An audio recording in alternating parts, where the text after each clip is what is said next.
Hey everybody, Max Boltman here alongside the Athletics' Corey Pronman and Scott Wheeler and Flow Hockey's Chris Peters for another episode of the Athletic Hockey Show Prospect Series. Fun show on tap for you today. Corey's got a 2027 mock draft, really more of a 2027 ranking, I think, and how we'll discuss it today, out for next season. So our first look ahead to next year's draft class. We got a mailbag on tap. But we got to start, guys, with the earth-shaking news of the weekend. The Philadelphia Flyers tendering an $18 million a year by 5-year offer sheet to Leo Carlsson. This is seismic for a lot of reasons. It has big picture implications for the NHL. But I think first, Corey, we got to start with the impact on the Anaheim Ducks and the decision they now face to match it. Because this was a team that we talked about it through the draft process even. Like one of the teams that's really headed in a really promising direction in the NHL with their young forward core. And at the center of it is Leo Carlsson. He is now set to become the highest paid player in the National Hockey League. And as good as Leo Carlsson is, and he is awesome, and he's going to even get better, the highest paid player in the league has a weight to it, and it really impacts what Anaheim can do in the short and the long term now. Yeah, and I think once you get past Macklin Celebrini, Connor Bedard, Matt Schaefer, I think you mentioned Leo in the next one or two names in terms of best young players in the league. Like he's a projected number one centerman who can drive play and it's going to put up a lot of points, and he has size, skating, elite skill. Like it's he's an awesome player. I think we are all getting used to these new cap numbers we're seeing. I think we're getting used to seeing Bowen Byram get 12, and we're used to seeing Pavel Mintyukov now at 7, and obviously this now the giant number we're seeing Carlsson get offer sheet. I'm not saying that any of these players, obviously Mintyukov had a threat in an offer sheet, and this was an offer sheet, but obviously there's going to have to be a recalibration in general of what we think of when we think of player salaries. I have, however, seen a lot of really bad analysis on the internet when it comes to some of these contracts and what players are worth, and and particularly people who look at Carlsson and say, well, he's 18 million and Kaprizov is 17 million. And it's like, well, that's not apples to apples at all for a bunch of reasons. One is you have to look at the percentage of the cap when those two players sign their contract. Also, Kaprizov is a pure UFA contract. These are supposed to be Carlsson's cost-controlled years, supposedly. And obviously, these are not. This is now not going to be cost-controlled at all. These are RFA years. So you're thinking about a guy who, in another time, this would have been like considered a $20+ million contract in terms of UFA value. It's a lot, and you think Anaheim has to match it. Like there's no way. If you look at how good Philly's going to be if they get Carlsson, those are going to be late first, and there's no way that makes sense. The question now with Anaheim is, how do you make your team work now going forward? And I still think they can. Like they're not going to lose Gauthier and Seneca. They'll find that you can find ways to move pieces and make and find money. There's always a way to find money, even in a hard cap. The question is now, you thought you had this great young core, and we're going to build around it. We're going to go sign free agents. We're going to go trade for guys. We're going to go make a run and get out of the deadline. And that's obviously not going to happen now. So now you got to find value elsewhere. But I still think it's a great young core, guys. Yeah, it's almost inevitable that they have to shed. I mean, it's not just that you're built around it. You're gonna lose guys. I mean, they already lost defensemen from their roster, John Carlson and Jacob Trouba. It seems inevitable now. One of Chris Kreider or Alex Killorn is almost going to have to go out just to make everything work for them next season. And so they're very plausibly going to take a step back next year, Scott, assuming they match it. Am I fair to assume that you would also match this, Scott? I would also match it, but my grub with all of this is like, just sign your players early. Like, just get this over with. Don't play hardball. And I know Corey talked about this being RFA years. The RFA years were recalibrated a long time ago. Austin Matthews and Mitch Marner reset the market on what an 18, 19, 20-year-old can get signed for on their first contract and what that money looks like, and it looking like UFA money. And William Nylander held out. Like, Toronto kind of made this bed for everybody else, and now the league has to deal with it. And it seems like there are a select number of general managers who have figured that out, and have got their work done early and have paid their guys and given their guys term. You look at what Montreal's done. And then there are other general managers who still seem to think that they can play hardball with the best young players in the world and get these guys to cave or to come down to a number that they thought they might not feel comfortable with. And that's just not the case. These kids know their leverage. And with the cap going up and going up to the numbers that it's going to go up to over the next 2 or 3 years. Now we'll see whether that stays. I have serious doubts on whether this kind of incline continues, but we know that at least for the next 2 or 3 years, it is going to look like this. And all of a sudden the offer sheet becomes a much easier tool for teams to stomach because they can afford to throw out crazy numbers over the next couple of years. But this is on Pat Verbeek to have gotten this deal done prior to the offer sheet window becoming a reality for him. And now they have to live with this, and it's their own making. Like, I have no sympathy for these guys who are now getting offer sheeted. Scott, what I meant by cost control, I didn't insinuate he was going to get like $5 million or something like that on a bridge deal. But but something like, 10 million, 11, 12, which is, I think that was the numbers that were actually being thrown around. Something like what Bedard's being thrown around with, a little over what Demidov got. But like, this is UFA dollars. I mean, just out of curiosity, guys, let's say you were an NHL GM, you had reasonable, plenty of cap space, and Leo Carlsson, 22-year-old, is a UFA right now. What would you offer him on a 7-year contract AAV? Probably 14 or 15 million, but the offer sheet factor of this is that you have to make it so uncomfortable for Anaheim, right? And that's so it's all baked in. You're losing the picks and you have to overpay. But if you would offer him 14 or 15 for a UFA 23-year-old on a 22-year-old on a 7-year contract, you don't think he would get like 17, 18, 19 on the free market? Well, I'm looking at what other. I mean, the age fact. We don't ever see players that right, age but that's why. But that's why. I'm just saying, like, and that's my point. Is more like this is almost like UFA dollars he's getting right now. It is UFA dollars. I think it's more than UFA dollars. Yeah, that's my point. Like, it's not that I think he's not going to age into this being still a fine contract by the very end, but it's only 5 years is the thing, right? It's not a 7-year deal, and he gets walked into free agency by this at 26, right? Like, insane. I mean, like, it's really a bind, and you look at this, and Corey asked about the young core. Young core is pretty good. Second tier of this roster, not so good. And I look at the blue line right now and where it is relative to where it was last year. The reason they had to pay Pavel Mintyukov $7.2 million a year is because they had nothing else. I'm more offended by that contract than paying Carlsson $20 million a year. Me too. That to me, I don't understand how he gets Brant Clark money in the same window that Brant Clark got that money when because Brant Clark they have no defensemen. Points. This is the reason. You look at the rest of their roster: Nick Jensen, Ian Moore, Drew Hellison, Tristan Luneau, Tyson Hines. They had to get rid of Olin Zellweger. They had to get rid of Trouba. They had to get rid of Gudis. This blue line is rough unless you're going to play Jackson Lacombe 38 minutes a night. So they gave up a ton last year. Are Hines and like Noah Warren going to play for them this year now? They're going to have to probably. And are they going to help you?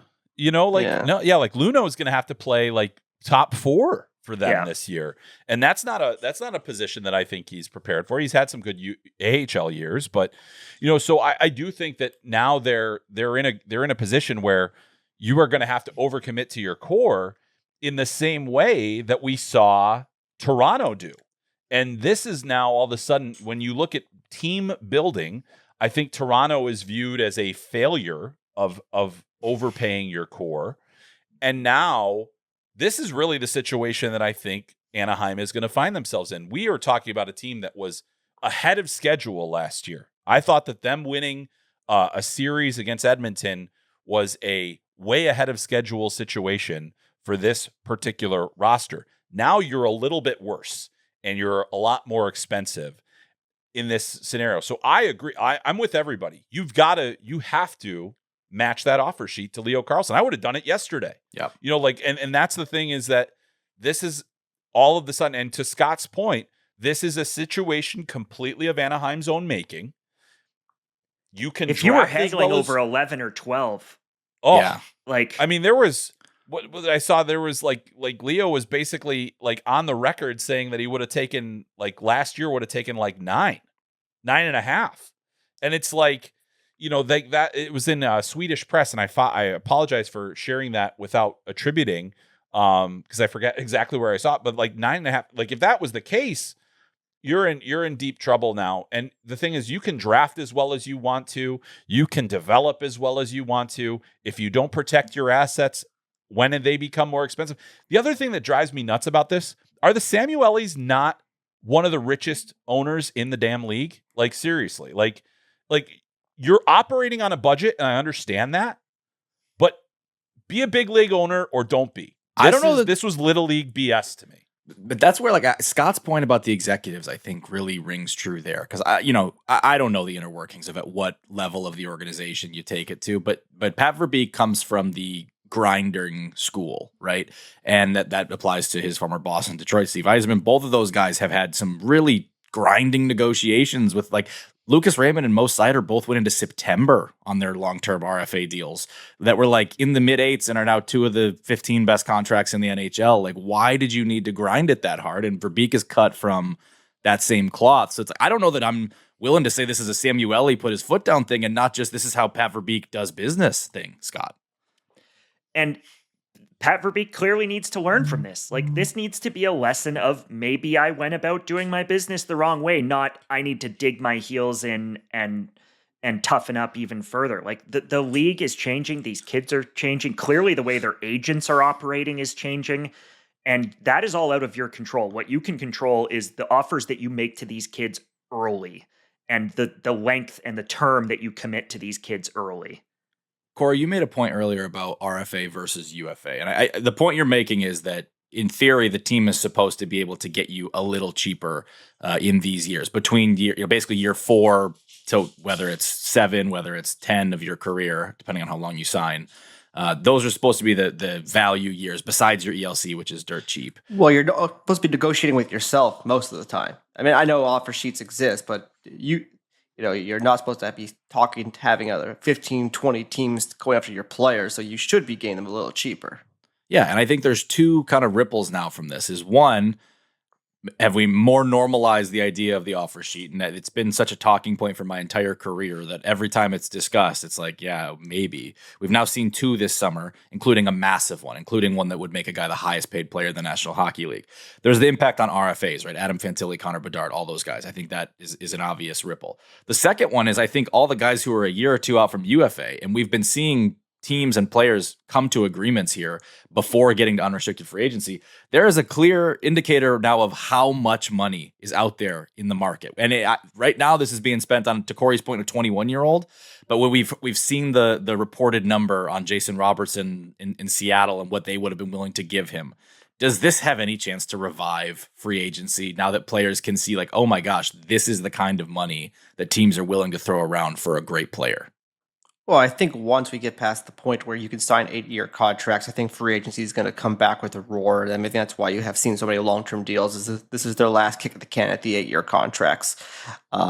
And I think we'll just have to get used to a new pay scale. I don't know if it's going to dramatically change free agency, but obviously there's a rising cap. I think that's the one distinction between Anaheim and Toronto is Toronto got kind of screwed by the flat cap there for a couple of years when they built that core. I'm not saying Anaheim's going to get saved by a rising cap, but there'll be at least a little bit more wiggle room there. And obviously they hope that some of these kids develop and they get some value from some of these second, third round picks and whatnot. But it's tough. Like it's definitely a balance here in terms of trying to make, there's some overpays happening, but I think in the context of this new era, I don't know if these are going to be like considered dramatic overpays. Even if Robertson did get like 18 million, I think that's just what the percentage of the cap is for a star player. There's also a scenario here, I think, where we've maybe been too harsh on the Ducks in terms of what the runway looks like for some of those young kids. Are they worse on paper with in and out contracts? Yes, but you're counting on Beckett and Leo and Cutter to continue to get better. Now, that absolutely has to happen. There's no margin for error of any of those 3 players plateauing, right? One of those 3 guys plateaus, you're in big trouble. But if all 3 of those guys get better, you're a better team, even with some of the losses. To Max's point about whether these are here to stay, too, it kind of feels as long as the Tulski management group's around in Carolina, these are going to be here to stay. And as well, another like kind of analytic heavy group. We haven't even talked about one that's actually still out there. Barrett Hayton is signed to an offer sheet by New Jersey. And I think that one's got a chance to go through, quite frankly. I think it'd be really, because I think, Barrett Hayton's name's been out there for a long time in terms of trade rumors. So it wouldn't shock me if Utah just cut bait there. But yeah, it's a second round pick in the return for him, correct? Yeah. So second round. I think it's more whether they give him $5 million or not. Yeah. So and the other thing too is that if they match, they can't trade them. So and it walks them to free agency. It walks them to free agency. It's a tough one. And I think where Utah is, this is an interesting one because where Utah is right now, yes, he's been on the block and a second round pick isn't nothing, but where you're at right now, wouldn't you rather have the center at that point? Wouldn't you rather have the player for this season? And you're just using them as your own rental. It's not a crazy number either. The Leafs signed Colton Sissons in the $4 million, and he's a fourth line 10-point guy. The high fours for Barrett Hayton in this new environment is not unpalatable. I think what's unpalatable would be potentially losing him a year from now for nothing. Yeah. If you didn't get Trocheck, it'd be different. But I think now that they've added Trocheck, I think it changes things a little bit there. Yeah, for sure. Great point. Yeah, and absolutely. I think that, I would probably still rather have Barrett Hayton, but I think the scenario around him, I wouldn't rather him over Vince Trocheck, but just having the player, but the situation around him does make that a bit more challenging. Their calculus on Caleb Daneway and T.J. Ginla also factors in there, right? For sure. Just in terms of the roster spots that they may or may not want to leave open. Yeah, and I think neither of them make the team next year, but they'll probably get a chance to. One of the rationales I've heard for why we don't see more is that they're a waste of time, that you're going to spend all this work and get, sign off on this money, and then you're still not going to get the player. And that, in my opinion, is how this is going to go for Philadelphia. But Corey, was it worthwhile for them still? I mean, it's one of the, you're taking a shot. I mean, it's one of the best young players in the league, and you're at least giving yourself a chance to get him. Absolutely, it was worth it. I mean, for how long have we been talking about Philly and their center issues and how they don't have a star number one center, and Nesbitt's a second or third liner, and Luchenko is, and Berglund is, and where are they gonna get the center unless they bottom out? It's they're like, okay, well, how about this? How about this avenue? Let's try and get it this way. And I think it's perfectly reasonable. And I think it was Elliot Freeman who says he was talking to people in the league who said Briere better watch his back now or something like that, which I think is ridiculous. It's just it's like what you say. It's like when you hear the unwritten rules in baseball and all that crap. You play to win the game. I mean, everyone's trying to win. Offer sheet is coming. People are so stupid. It's business. That's the thing is it's business, and nobody seems to take things more personally in business than in the NHL. I mean, I know it happens in other leagues and everything, but you look at the way that player movement works in other leagues and why. It's entitlement. And this is something that goes back decades, where managers and owners feel like they're entitled to players, and it's and only when they get to unrestricted free agency do they lose that right for it to be their player. It's a rule. Yeah, and here's the other thing: look at what is happening with players right now. They are fighting back in a way that has never been seen in the NHL, and I love it because this is actually happening across the board and across the levels. There is a reckoning happening where players are finally not just taking it as they had for years and years and years. There are players that have always tried to dictate their moves, whether it's going to junior hockey or where they commit to college or all those different things. And now they're put in a system where that opportunity is taken away. Those players are now taking that back. Get ready for it. I also saw something about maybe Leo doesn't even want to be in Anaheim. I was like, who doesn't sign an $18 million contract? That's what I could assure the Athletic, if someone comes and offers me whatever $10 million more a year than I'm making right now, I will be going there. Sorry, it's not an insult. You just heard it. Corey makes $8 million. No, I said $10 million more than what I make right now. Okay. All right, Stephen A. Pronman on the salary sheet. Also, I hope just like how players are sticking it to the teams. I hope teams stick it to players too. I mean, you gotta do what's right for your team. Like you saw, everyone got up in arms of it. It's I'm not gonna trade Larkin unless unless I feel it's right for the Red Wings. This is right. If he doesn't get a good deal, tell him I'll see you September 15th. I don't you got to do what's, it's like I said, it's just business, and you got to do what's in your best interest. Yeah. All right. We're going to take a quick break right there. We'll come back with the 2027 draft ranking. Be right back. All right, we are back. And Corey, on Monday, you had a 2027 mock draft go out. I mentioned it off the top. It's really more of a rank. We don't know how these teams are going to finish, but it's a good window into the 2027 draft class. And we talked enough about it that I think people know the biggest name in the class is Landon DuPont. But I want to know, is this a number one with a bullet situation for Landon DuPont, or is it going to be kind of similar to where it ended up in 2026, where we kind of have a group of names at the top? How does it kind of stack up in that way? He is number one, and I don't think it's like number one and he's tied with number two. I think he is the first. He is the best prospect right now in next year's draft, and he's just a tremendous skater, tremendous puck mover, competitive player. He's been just a really elite producing defenseman in junior hockey. But it's not number one with a bullet, that's for sure. I think there's two players right behind him: the center Alexei Joseph, who plays in the Q in St. John, and Nazar Privilov, the big power winger from the Red Army over in Russia, that are within striking distance of him. And I think those three are the clear top tier for next year's draft.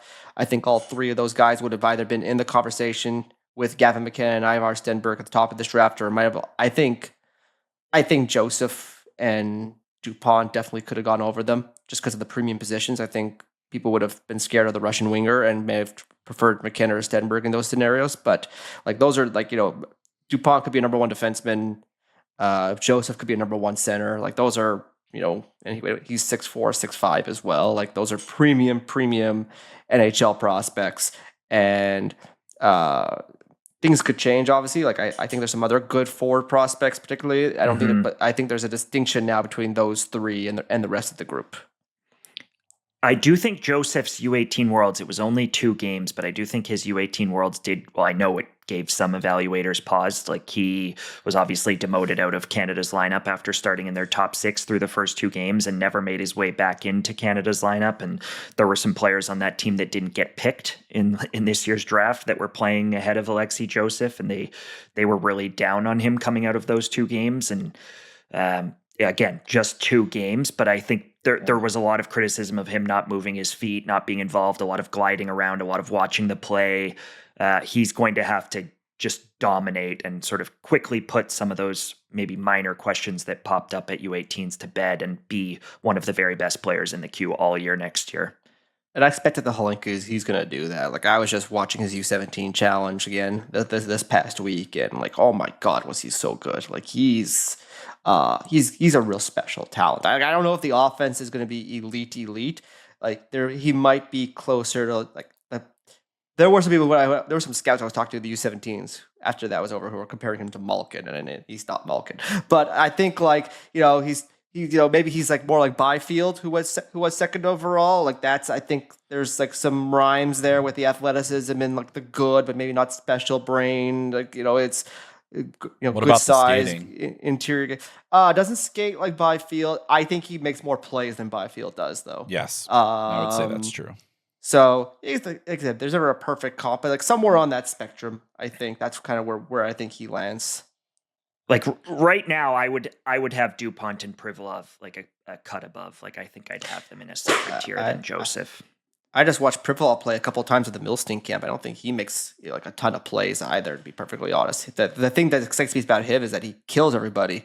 Yes. And he's 6'4", and he can skate, and he's got offense. But I think there is some minor questions there how elite his offense is going to be too. But the bigger question there, Corey, is now the contract, right? There's the play style, and then there's the reality that he just signed a long-term extension. Is it 4 years with Siska? Yeah, 4 years, and then Yakunin, who's also a mid-first range guy, signed 5 years with Spartak. There's a lot of pressure now because of this new, from these top Russian players to take the bag of money and sign long-term over there. Obviously, we saw with the Matvei Mishkov situation that there is a way to get out of the contract if it's mutual. But if the team really likes the player, it may not be so mutual. I think Scott was willing to let Michkov go. I don't know if CSKA will be so willing to let Privilov out of this so early. And waiting 2 years is not that big a concern. 4 years is tough. It'd be 3 years post-contract after he gets drafted. So It's not an unreasonable amount. Like I feel like if you feel like there's a drop, but it might if it's between him and Joseph, I think that's definitely a variable. Big time. Yeah, there's zero chance he goes first overall. I think, with contract, he'd have to have like one of the best seasons ever to go first overall. Even then, especially with the nuts that take a guy like that, and you were so bad, and you win first overall pick, and you're like, we'll see this guy in maybe 3 years. Yeah, it's just you can't do it. And I think Landon, regardless of where everybody ends up on Landon as a player, too, just Landon being Landon is going to have a similar impact to Gavin being Gavin for teams, especially if you're a Canadian team. He's going to play at Michigan. They're going to go likely to the Frozen Four again or on a deep sort of conference run. He might not have glossy, sexy sort of point totals, but even if he has a really good year and he plays on Canada's blue line at the World Juniors and they win a gold medal, there's just going to be a lot of attention on Landon. And I think that will make it, even taking the player out of it, it will make it hard on teams to not prioritize him. Because Canada has Czechia this year, I think that'd be impressive. Yeah, they got to win some games first, but no, it's just I think who Landon is going to be a part of it. Big time, yeah. That's the pressure. The pressure that comes with the selection is that he's the guy that everybody's heard about for years. He's the way that the news cycle works now is all of these guys are game changers. They're going to change the face of the franchise and all that stuff. And the truth is that some of them will, not all of them will. And I think we've got a long way to go. Like I wouldn't have thought that there was a lot of, opportunity to catch Gavin last year at this time. I still thought that he was certainly, flawed enough where there could be, some challengers, and we knew about Stenberg and we knew about those other guys. I haven't seen enough from anybody to really challenge him at this point. He gives me the most comfort. The thing that I kind of look at though, too, and I'm sure we'll talk about it a bit more, is as deep as last year's draft was on defensemen, this one comes with a lot of concern about what the D class looks like, as far as I can tell. Even though we've got the potential number one guy, it thins out pretty quickly after that. It's a great point, Corey, because number one on your list is DuPont. There's not another defenseman until number 14 here. And we could have some reasonable debates about whether Douglas Janssen could have been a little bit higher, whether Brock Cripps could be a little higher. Cripps is, he's dynamic. Cripps is phenomenal. Yeah, he does have some Hudson vibes to him, the way he plays, kind of thing. Both Hudson brothers, well, not both, but Cole and Lane. That is, talking about the defenseman. He's got some high-end offensive traits. But Janssen skates a little bit better and also has a lot of offense. So I leaned there. But yeah, I would say, unless I'm missing somebody obvious, and you guys can help me, maybe it's Diego Gutierrez or something there's no 6'4" mobile puck mover in this draft that we're oh my God, he has got all the tools. And I haven't seen that player yet among the defensemen, which kind of leads you to these three puck movers, these three offensive guys. And then, Cripps is 5'11", not an elite skater. Jansson's 5'11", 6'0", good, not pretty good skater. Those are not typically top 5, top 10 picks. DuPont is 5'11", but he's an elite skater. So those are the distinctions there. This definitely seems like there's a lot of really good centers with size and skating and offense. That seems to be much more what makes up the premium names in next year's draft class. I have had some people in the WHL named Boston Tate as sort of a potential riser in this class, the kind of guy who could be a top 10, top 15 pick. But the offense, we're gonna have to see the offense there. He's big and he can skate and he's physical and he's competitive. Is he even that big? He's 6'1", 6'2". I think he's good. I think he's over 6'2". I believe he's over 6'2" now. Okay, I watched him. He's good. He can make a pass. He's a good skater. Competes well enough. Nothing wrong with him, but to get him to top 10, that seems aggressive for me from what I've seen so far. But obviously, this is recording this July 2026. None of us had Caleb Malhotra top 3 a year ago. A lot can change. Can and will. Wyatt Cullen. Yes, and we expect changes, but it's a good starting point to know kind of what the shape of this class looks like. And to Corey, to your point, a lot of centers and wingers. All right, let's take a break right there. We're going to come back. We haven't done a mailbag in a long time, so we got a lot to get to there. All right, we are back. We've got a mailbag here, starting from Pet 75-10. Corey, what prospects drafted in the 3rd round or later from the 2025 draft have really raised their stock in the last year? I think the first name that comes to mind is Tampa's prospect Ben Rautiainen, who was the clear leading scorer in Liga last year. Now he did as a 20-year-old, but just the year he had was insane. And you're looking at a guy who's a good skater, who showed just a tremendous level of offense. And you think like 4th round pick who has a real chance to play for Tampa in the near future, especially given how little depth they have in their system. Like this is a guy who I think is going to get a real opportunity to play for them. Like that's the one. I think obviously Bryce Pickford had a really good year in the Western League. I think we're a little worried is that, given the quality of Western League, how's that going to translate up levels? But he still looks like he's a, pretty strong prospect guy who has maybe instead of going in the 3rd round, he goes in the 2nd round. If you do that draft, Rautiainen maybe goes in the 4th round. He goes top 50, top 60. Mm-hmm. Like I think that's kind of the range I'm thinking of. Another Montreal prospect we haven't really talked about, Alexis Corneille. He had a really good year on Cornell last year. He was one of the best goalies in college hockey. Just transferred to Wisconsin from Cornell, 5th round pick. That was a guy who had a really promising season. And then obviously Ethan Wittenbach, the Calgary prospect from Quinnipiac, 7th round pick. One of the he was a Hopi candidate. Those are the main ones. Any ones that I didn't mention, guys, that you're passionate about? I would probably, the USHL was what it was last year, but I would probably throw Cooper Simpson in there. Like Cooper lit up the USHL, and he's now been invited to the World Junior Summer Showcase with USA Hockey, and I think he's got a chance to score in college, and he's 6'2", and a half, and has a legit NHL shot and can score, and proved he could score it in a junior league which typically is lower scoring. So I'd add him to that. Rautiainen's the one though. Like he's got legit like in a phone booth hands too. Like one-on-one skill is real there. Like I think he's got a chance as a 4th round pick to potentially even like point and play on a second line and play on a power play in the NHL if all goes well. And like he's going to come over and score right away in the AHL. Like I have no worries about him producing in the AHL. And then it's just, okay, is he a quad A guy or is the skill level legit NHL skill?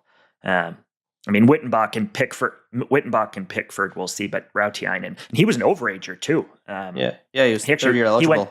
He went to Leafs development camp, and it sort of lingered around for a while. Yeah, I have some mild reservation because Liga quality has been down the last 5 years. Time. So lighting up that league is not. If it was a good year, you're like, whatever. But he was the clear best player in the league. Unreal year. Yeah. So it's a different level of impressive. A couple other like minor ones. I'd probably throw out a honorable mention to Nathan Beam, Chicago pick, 3rd rounder. He was a top scorer in the Western League. 6'2", he can skate. He's got offense. Worked a little bit harder than he did in his draft year. And one of my favorite names in that draft class, Måns Goose. He had a good year in Sweden. I think 5th round pick by Dallas. He's a goalie who looks like he's got a chance to play in the NHL. All right. Scott Lotson44 says, would it be fair to say that if Keaton Verhoeff had stayed in the Western Hockey League and dominated like he did in his draft -1, that he would have been ranked and perhaps drafted higher than he was? Yeah, I always wonder with these questions immediately after the draft whether Lost in 44 is a San Jose Sharks fan by chance. But no, it's yes. I mean, the answer is probably yes. Would guys have gone higher had they stayed in junior? I think that's probably true of potentially even Tynan Lawrence. Like I had guys who said if Tynan Lawrence had gone to the Q, which was available to him, that he would have gone even higher than 11. And you can go down the list. It's easier to hide some of the warts. I do still think that people would have still come on strong for Carson Karls and for Chase Reed and Daxon Rudolph. Would he have necessarily pointed like those guys? Probably. Would Victoria have been a top team had him and Cole Reshny stayed? Of course they would have been. But I don't know. I think there's a lot of hypotheticals at play in that. And frankly, it doesn't matter. Like it truly does not matter where you go. They were all high picks. They're all going to be prioritized by their NHL clubs. They're all going to be put in positions to succeed when they're done in junior or done in college and turn pro. He's still going to be put in that position. He's probably better off, frankly, for having tested himself at North Dakota. And now he's going to be more prepared for North Dakota this year. And I don't know. The questions of the what ifs with the draft, I don't think really matter in the grand scheme of things. He was still a top 10 pick at the draft. Whether he goes 3 or 7, 8, 9, I don't think really matters.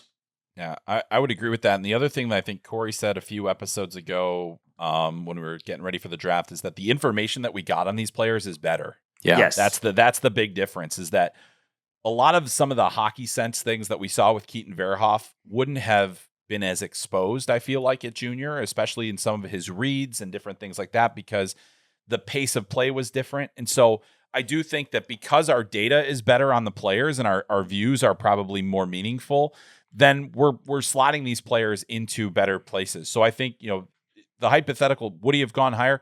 Like, yeah, would he have had 70 to 80 points in the league? And that would have changed probably his draft slotting and the way we view him. But I think that because he played in college, we had better analysis of the player, saw the flaws for what they were. And the same is true of Gavin McKenna and a bunch of other guys. And he had better analysis of himself. Agreed. And like the thing is what is better for the player long term? What is going 9th overall better, or was staying in the dub, going 3rd overall, and then going to North Dakota, then probably having to spend another 2 years there? Like there's a lot of, and he doesn't lose any money whether he goes 9 or 3. Exactly. Well. He might lose some money if he goes 90 versus 3, but right. But yeah, he's still a priority guy for San Jose. They're going to create opportunities for him whether he goes 3, 5, 9, 11. Yeah. Chris, Austin Bolt wants to know if we're seeing a changing of the guard in the Western Conference with the rise of Anaheim, San Jose, and Utah. Obviously, the Leo Carlsson situation, a big part of this discussion, but it is interesting because you look around at like the Dallas and Minnesota rosters, and they're still really good. But and I don't think San Jose in particular is quite ready to knock on that door. But it is interesting that some of these young rising teams are really making a push now. Yeah, I guess my only question is, who is the guard? How many Stanley Cups have we seen won out of the Western Conference lately? So Vegas and Colorado are the only real two in the last 7 years, I think. Exactly, yeah. So and it's so I think to that point, like no, like Vegas and Colorado will still probably be the standard bearers of the conference, and that San Jose still has a lot of building to do, and Anaheim now is in a flux situation with their situation as it is right now. So like you've got Edmonton obviously has been among those in that group. I think they're really in tough to stay in that group. Obviously always having Connor McDavid and Leon Draisaitl keeps you in that range, but I think the clock is very much ticking. And are they any better as collectively? I would say nope. So like I think that's another kind of factor there, but we're not there yet. But we're on the way. And I do think that San Jose is built in a way that is reminiscent of the way that a lot of eventually successful baseball teams have been built, in terms of like the way that they have stockpiled their picks, but also taken advantage of getting some of those like generational players, having gotten Macklin Celebrini is a cheat code for a rebuild. But we're still a ways away from the full changing of the guard. Now Anaheim, will it change? How much it changes, is really challenged at this point. I think some of what expansion has revealed to the league too is that everybody has flaws now. Like it is hard to be a juggernaut in the league. It's hard to have 12 legit forwards, 6 legit D, 2 legit goalies, and it's only going to get harder to build. Carolina was a juggernaut, I thought. Yeah, but it's only going. Yeah, but will they you win look again? around the league, like how many teams were just mediocre last year? Like how many teams did you feel confident could contend with a Carolina last year? Right? Like there's just the league feels like just Colorado probably. Yeah, it's just. I mean, the middle. It's going to get worse. We're going to go to 33 teams here shortly, and then we're inevitably going to 34. And I know people don't like to hear that, but that's that's coming here. So the league is going to get watered down further here. And as a result, stars are going to get paid more. And some of these trends that we're seeing are only going to continue to scale up. But it's going to be hard to build a top to bottom team that a coach feels really comfortable with.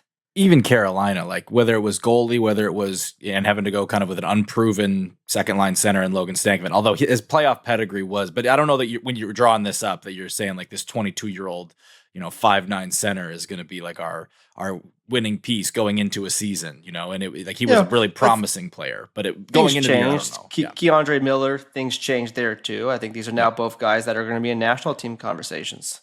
Totally. All right, next question here, Corey, from Beep Boop Bop wants to know if we think that we nitpicked Gavin McKenna's name too much this year. Clip that, please. Well, Beep Boop Bop. I guess, this is where we'll talk about everybody else's assessment, I guess, but, I said he's the most skilled player in the draft. Does anybody disagree with that? No. Nope. Smartest player in the draft? Does anybody disagree with that? Nope. Me. Okay, so he's the Second. critic. Anyways, yeah. Okay. I think he's good, but probably not an elite skater. Anyone disagree with that? Nope. Okay. I think his compete was average, fine, not like an asset, not like the laziest player I've ever seen in my life, though. Like he's an average competitor. Yep.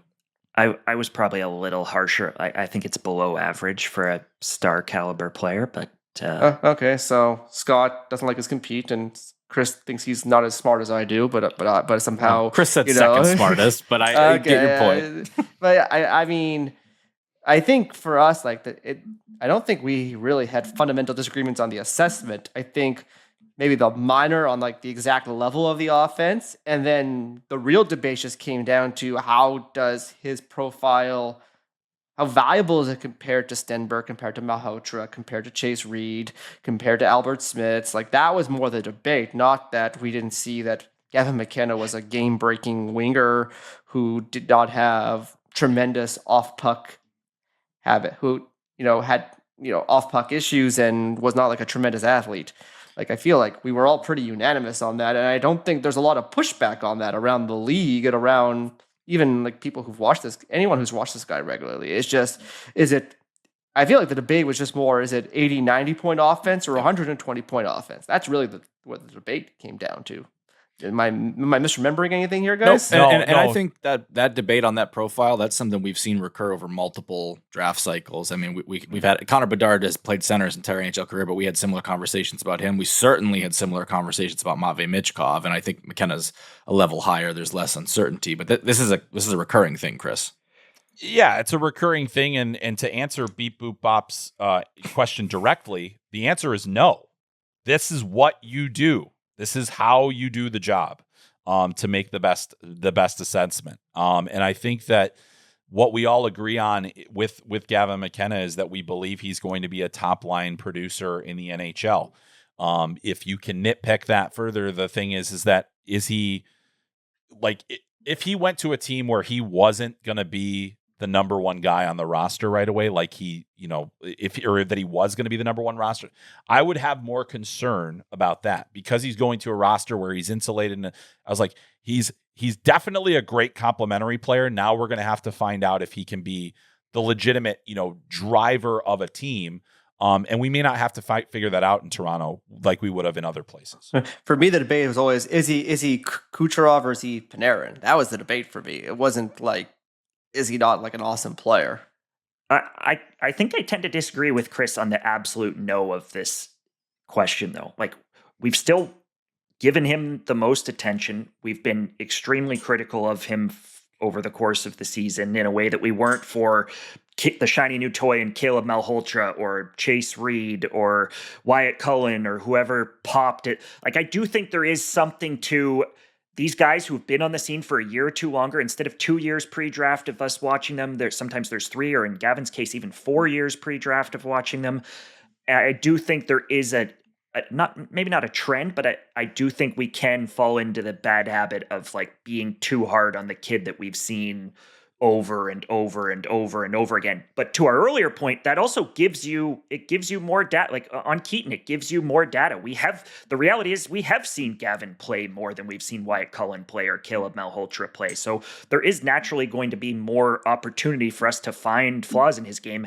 And I think in many cases, people actually end up on the right side of that. I think they ended up on the right side of it with Shane Wright. I think they ended up on the right side of it with nitpicking Brad Lambert. Like there have been guys that were on the scene for that extra year who, after all of the nitpicking, well, maybe they were flawed. Maybe they did have issues in their game. So, but I do think that it is true, like to the question, at least, it is true that we spend more time nitpicking the guys that we've been watching for longer. Yeah. Like, I think that's a natural. Right. But I would say that's the one you can't get wrong, though. Like we nitpicked it to the point and still ended up with him at number 1. Well, Corey didn't, but. Yeah. Well, some the show did. Yeah. Show did. The show consensus. Yeah. And I do think as well, there's like a human nature part of it where, like, if you're told, we focus on 16 and 17-year-olds for the most part, 17, 18-year-olds. If you're told there's 14 or there's 15-year-old wonder boy, and then he finally gets to the level where you're starting to evaluate him, there's like, okay, like let's see what you got, hot shot element to it a little bit, like, and. You have to control your biases in that regard. You got to evaluate everyone the exact same way, and I think I try to do that anyways. But there is definitely, when you're told that Shane Wright is like some wonder, prospect, and you're like keep watching him, you're like, I haven't seen him actually make a play all game. Like there's like you get a little, you could be a little overcritical at times too. For sure. The reality is also that Gavin didn't have a good start to the year, and no, so that produced what followed. I will say there, like Connor Bedard just put it to where bed, does he right? go? Like Connor, we did the hypothetical on where's Verhoeff go if he goes to draft month 1. What happens to McKenna if he gets injured in mid-November, doesn't play another game? It's a different conversation. Ivar Stenberg, come on down. It is. Yeah, and I think that's a really interesting way to put it. I will say one guy that we nitpicked ended up on the wrong side of, not everybody, but like certainly myself and I think others, Porter Martone. He was a guy that came into that year as the guy that we all thought would go number 2 and ended up going later, and not that much later. Not 6, right? 6. That's fair. Brady Martin later. Was drafted in front of him. That's the egregious one. Yeah, but I don't know. I think Misa's still awesome. Frondell's really impressive. I would still take Martone over both of them at this point. Yes. So I'd have to go back and look. I actually think our show list. I think Martone ended up being a compromise candidate. Ended up in our top 3 or 4. I'll have to go back and look at that. I believe it was me who argued for that one. Yeah, you did. Yeah, because I remember arguing against it because I didn't see it on the Hockey Sense side, and here, sure enough, he goes to college. And it wasn't exposed. It was, in fact, he's actually quite good at that. He's only played like 20 NHL games. I'm not saying, we shouldn't take a victory lap or anything, but I do think that was a player, given the fact that he had the draft -1 that everybody kind of saw, had the great under 18 Worlds, and then boom, here he is in college. He's or then in Mississauga, then he goes, all those different things. So also great at that U18 Worlds, Gavin McKenna. Yeah, one of the best hockey. Best hockey I've seen him play was at that U18 Worlds. I thought. Yeah, it's still the best. In terms of his like game-to-game dominance. Yeah, I don't know, the 8-point night or whatever it was against Ohio State. That was pretty good. That one was interesting. All right, Scott. Washed Athlete says, what scared some teams off of Mathis Preston? Seems like he fell farther than most thought. Well, I think when you're a 5', and we talk about this over and over and over again, but when you're a 5'10", 5'11" winger, you have to produce. And everybody was excited about Mathis coming out of last year and coming into this year because he produced. And if you go back and you look at some of the consensus lists and some of the early lists early on, Mathis was viewed as a potential top 15, top 16, like front half of the first round candidate, and then he didn't produce in Spokane, and then he got traded and he got hurt, and I think the injury played a role in it, and he was very, very good that very first weekend before he got hurt in Vancouver. It looked like a different player than the one that that people had seen in Spokane. And I know Spokane, things didn't go well for him there. And I think they might have beat up on him when people made calls to Spokane to ask about Mathis. They weren't thrilled with him leaving the way that he did and with the way that he played in the front half. And so I think there were all sorts of little things that sort of piled up against Mathis. But ultimately, you've got to produce to go high at that size. And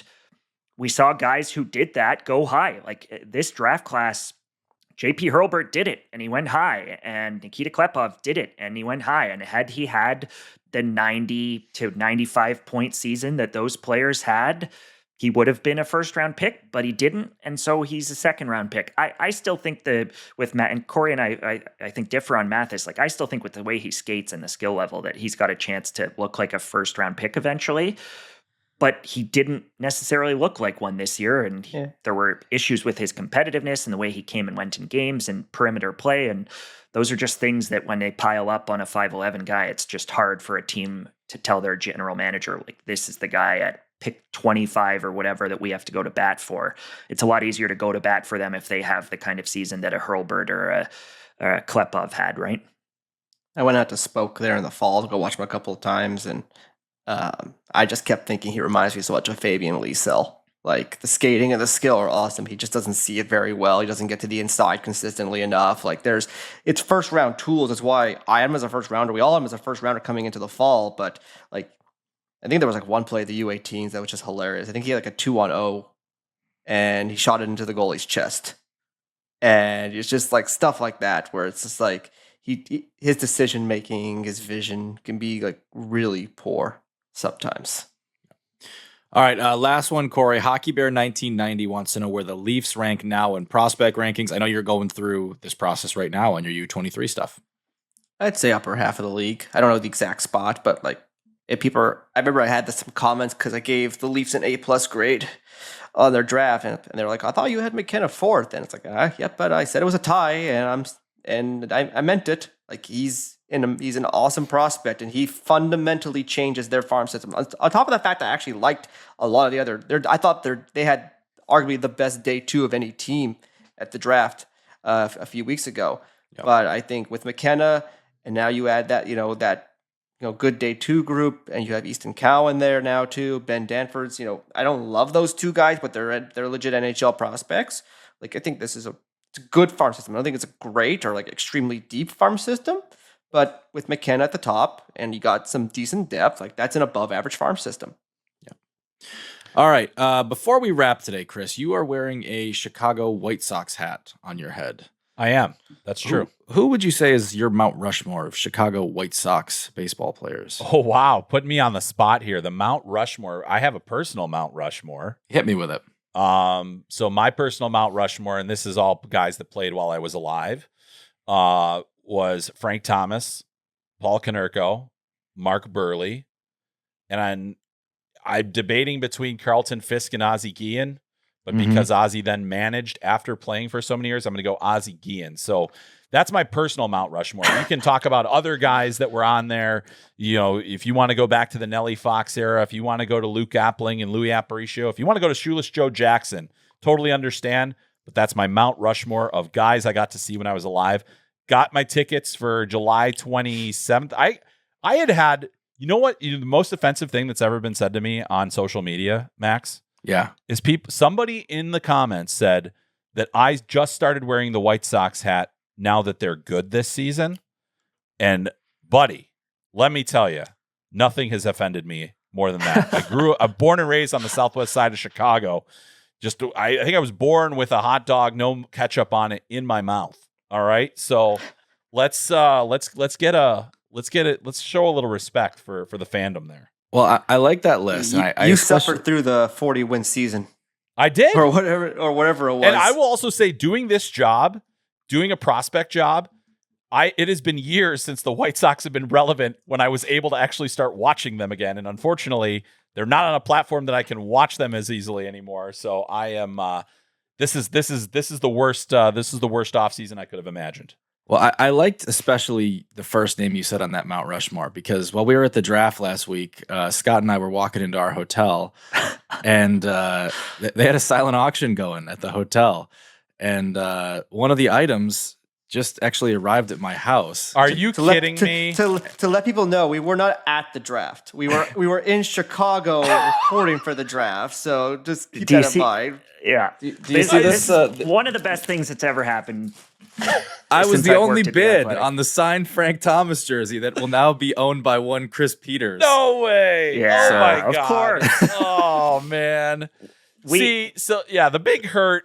I mean, that was like right in my wheelhouse. I was 10 years old when he was winning MVPs. Like, oh man. We had walked past it a few times, and we were just like, we got to get. We had just wrapped up the coverage. We'd had a couple of adult beverages, and Max scrolled by, and the page was still empty with bids. And he said, "I have to put one down, and if we get it at this $1, it belongs to Chris Peters." And it showed up at my house a week later. So I will Venmo you because no. That is. Like I said, we got it for the minimum bid here, so we got a deal. What was the minimum out of curiosity? We'll keep that to ourselves. Yeah, but it was fine. I'm very comfortable. See, this is the life of a White Sox fan. I bet you if it was like an Anthony Rizzo jersey, you would have never gotten that. But here's the funny thing. The unloved, you got it. Thank you. This is the funny thing, is that the reason that it became a bit for Scott and I at our hotel is that it was up against a Ben Zobrist jersey, and the Ben Zobrist jersey had bids, and the Frank Thomas didn't. And we that's more offensive. That is more offensive.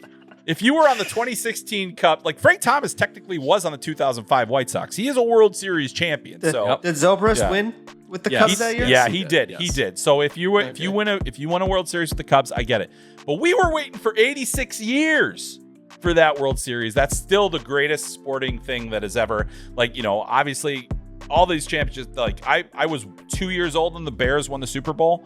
The White Sox winning the World Series in 2005. That's my number one sports moment ever. And I was by myself in a fraternity house in Iowa State.